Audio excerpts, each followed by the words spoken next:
Up until now, much of the praise given to HBO's The Last of Us, mine included, was around how brilliantly and faithfully it adapts the original video game. But all that changed with episode 3. Outside of a handful of short scenes, this is the first time we see the show really come into its own and bring something truly new to the story. Warning, there will be spoilers for the episode ahead. There may be people out there who are disappointed to see the show diverge from the original narrative, but they've already proven that they can recreate the iconic moments when they need to. But the very nature of the game being an interactive experience means it leans very heavily on action set pieces and gunfights. And hey, I love an action set piece as much as the next guy, and I'm sure we'll get plenty more of those in time.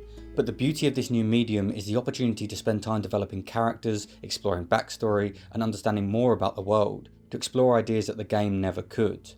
For me, one of the most compelling aspects of the original story is the fight between hope and despair. The world is broken, filled with so much misery and sadness, and yet here is Ellie, this one last chance that hope still remains. It's an idea that's touched on in the first couple of episodes as Tess and Joel argue over the likelihood of Ellie really being immune. They themselves represent this fight. Tess is the hope that a future for humanity can still exist, whilst Joel is far less optimistic.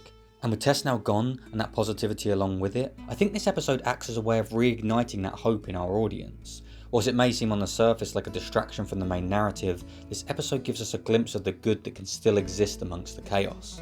The first 2 episodes are filled with death, betrayal, and grief, and whilst all of these still exist in this episode, it frames them with an undertone of hope.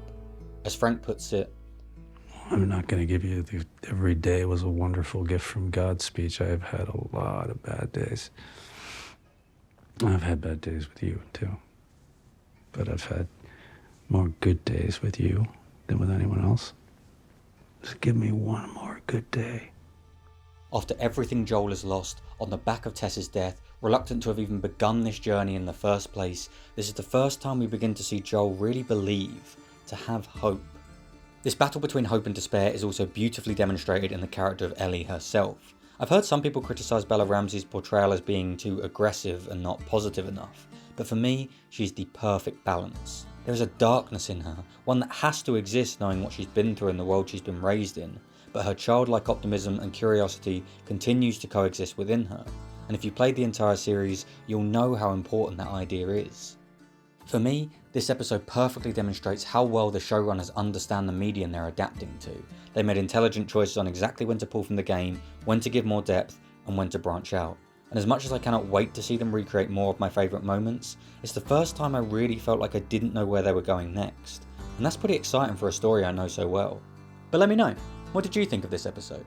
And if you enjoyed this video, make sure to subscribe to see more like this. But until next time, see ya.